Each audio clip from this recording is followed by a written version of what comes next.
Começa agora. Diário Econômico PicPay. Uma análise das principais informações que impactam os mercados, A economia global e do Brasil. Apresentação Marco Caruso.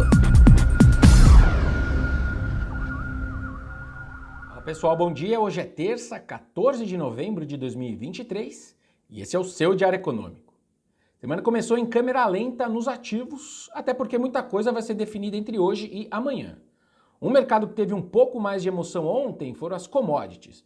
Milho e soja na nossa B3 sentiram a onda de forte calor no Brasil, mas as chuvas que a gente está vendo lá no sul de novo.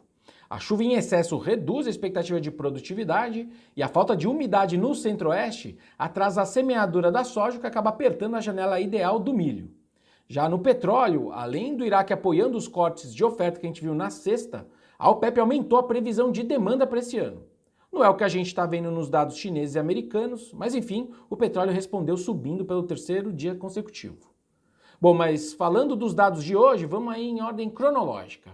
O dia começa com o PIB da zona do euro, referente ali ao terceiro trimestre, às 7 da matina, daqui a pouco, mas essa já é a sua revisão, então o espaço para novidades é pequeno.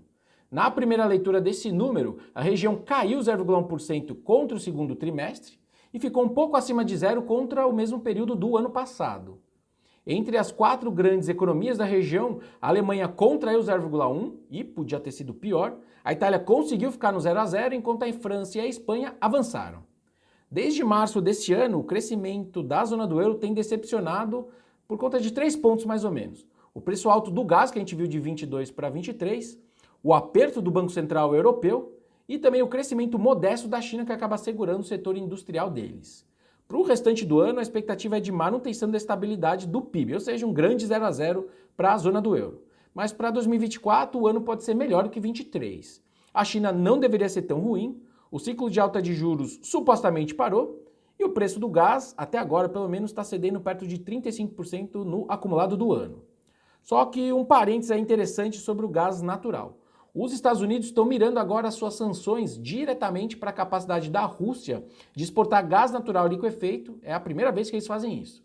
Em novembro, o Departamento de Estado dos Estados Unidos impôs sanções a um novo projeto russo, bloqueando efetivamente os países na Europa e também da Ásia de comprar o gás do projeto quando ele começar a sua produção no próximo ano.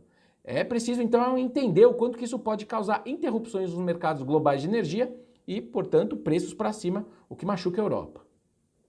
Bom, depois, às 9 da manhã de hoje, o IBGE traz a pesquisa mensal de serviços do Brasil referentes a setembro. O consenso espera uma alta de 0,4% sobre agosto e a gente chega em 1%.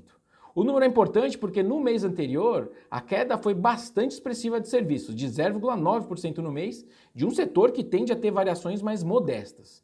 Então, dado o tamanho da surpresa negativa naquele mês, a gente vai ver se a gente está em um ponto de inflexão para pior, para o setor de serviços, ou se foram fatores temporários que afundaram os dados de agosto. Meia hora depois, 9h30, sai a inflação do consumidor americano. O CPI flerta com 0% ali no mês, já que os itens de energia devem cair perto de 3% também no mês. Só que os núcleos têm alguns riscos, como eu já comentei ontem.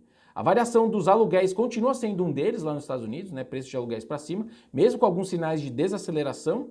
E as revisões de seguro-saúde nos Estados Unidos também devem pressionar para cima, diferente dos meses passados. Vamos ver então se o cenário de estabilidade do juro americano vai ser posto à prova. Para terminar aqui rapidamente, foi confirmado ontem a emenda do deputado Lindenberg Faria, do PT, pedindo a mudança da meta fiscal de 24 para um déficit de 0,75% ou 1% do PIB. Por enquanto, a apuração das consultorias políticas lá de Brasília é de que emendas protocoladas por parlamentares da base do governo, como essa do Lindenberg, ainda não teriam o apoio do governo. Só que a minha sensação, a sensação que dá é que a gente vai ter um menu completo de novas metas para o ano que vem e as emendas dos parlamentares vão ficar lá penduradas até sair uma decisão política para esse valor ou até a frustração de receita aparecer. Bom dia, bons negócios e sorte sempre. Você ouviu? Diário Econômico PicPay. Uma análise das principais informações que impactam os mercados, A economia global e do Brasil. de segunda a sexta, às 6 da manhã, no Spotify e YouTube.